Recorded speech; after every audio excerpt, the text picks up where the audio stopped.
नमस्कार दोस्तों, स्वागत है आपके अपने YouTube चैनल संसार दर्पण ज्ञान में। आप देख रहे हैं आपका अपना YouTube चैनल संसार दर्पण ज्ञान। प्रिय दोस्तों, आज के प्रसंग में हम जानेंगे कि एक राजा ने कैसे अपने बेटे को मार डाला। प्राचीन समय की बात है, किसी नगर में उत्तम नाम का राजा राज्य करता था। उसका एक बेटा था जो बहुत ही शरारती। राजा उत्तम जब भी कभी बाहर शिकार पर जाता तो अपने बेटे को साथ में ले जाता। एक दिन राजा उत्तम शिकार खेलने के लिए अपने मंत्रियों के साथ शिकार पर निकला। उसने देखा बहुत ज्यादा गर्मी पड़ रही है।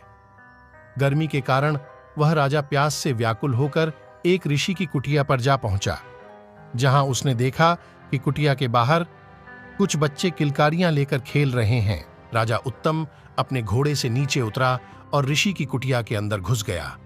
राजा ने कुटिया के अंदर देखा कि एक ऋषि अपनी दोनों आंखें मूंदे भगवान की तपस्या में लीन है। राजा उत्तम बहुत ही धर्मज्ञशील राजा था। उसने ऋषि से कहा, क्या जल मिलेगा? लेकिन ऋषि की कुटिया से जल न मिलने पर राजा क्रोधित हो गया और पुनः अपने मंत्रियों के पास आ गया। जब राजा उत्तम कुटिया से बाहर निकलकर अपने मंत्रियों के पास आया तो राजा उत्तम के साथ उसके बेटे ने देखा कि एक ऋषि ने हमारे पिता का अपमान किया है, मैं इसका बदला अवश्य लूंगा।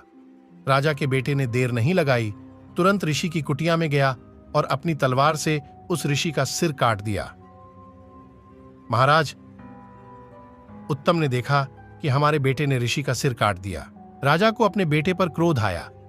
राजा उत्तम ने अपनी तलवार से अपने बेटे का सिर काट दिया और बोला, ऐसे बेटे का होना बेकार है जो अपने पिता की बिना अनुमति के किसी को दंड दे।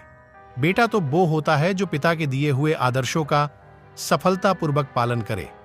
ऐसा कहते हुए राजा उत्तम अपने नगर लौट जाता है। दोस्तों, कहानी कैसी लगी कमेंट में जरूर बताइए। राजा को अपने बेटे पर क्रोध आया। राजा उत्तम ने अपनी तलवार से अपने बेटे का सिर काट दिया और बोला, ऐसे बेटे का होना बेकार है जो अपने पिता की बिना अनुमति के किसी को दंड दे।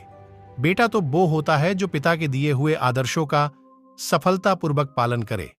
ऐसा कहते हुए राजा उत्तम अपने नगर लौट जाता है। दोस्तों, कहानी कैसी लगी कमेंट में जरूर बताइए। यदि आप हमारे YouTube चैनल पर ये वीडियो पहली बार देख रहे हैं तो चैनल को सब्सक्राइब जरूर करें, क्योंकि आपका एक सब्सक्राइब ही है जो हमारा मनोबल बढ़ाता है।